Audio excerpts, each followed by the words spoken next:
Hi hello नमस्कार. मी Reshma Arnav lifestyle या YouTube चॅनलवर तुमचं अगदी मनापासून स्वागत आहे. तर आज आहे 5वी माळ आणि रंग आहे हिरवा, त्यामुळे मी छान अशी हिरवी साडी घातलेली आहे.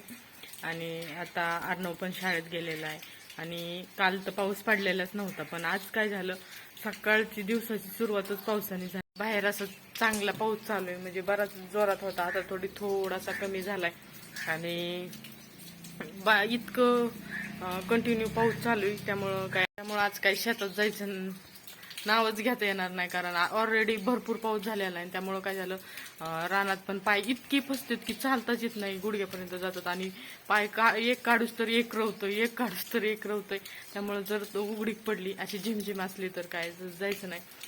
त्यामुळं मला आता मी तुम्हाला दाखवते, देवपूजा करायची. अर्णव तर शाळेत गेला, टिफिनला भेंडीची भाजी आणि चपाती दिली. तर तुम्हाला दाखवते की मी माझं काय काय रुटीन आहे, कारण आज वेळ आहे.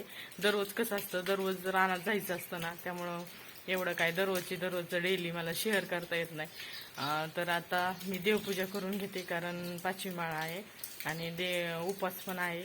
तर चला, इथं कंटिन्यू पाऊस चालू आहे, तर देवासाठी आपण फुलं,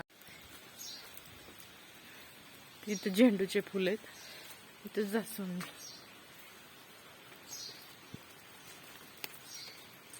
झाडावर पण पाणी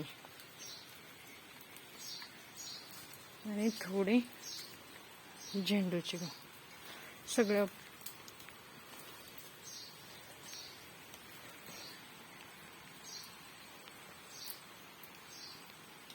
आणि आम्ही काय करायचो, हे झेंडूचं फुलं आहे ना, लाईटला पाणी घालते, सगळ्या पाकळ्या काढायच्या,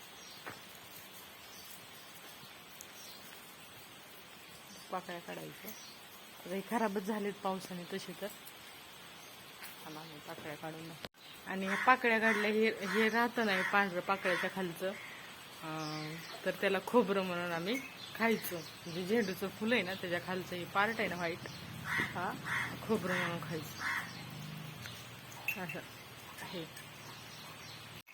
आणि खरंच कोणी असं प्रयोग केले ते पण नक्की सांगा. आणि पावसामुळं काय झालंय, पुढं लगेच पाणी धरून खराब व्हायला लागले. तर असं ज्यांनी केले त्यांनी नक्की कमेंट करून सांगू शकता. तर अशी देवाची पूजा झाली आहे.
अशा प्रकारे देवीच्या गाण्यांनी छान दिवसाची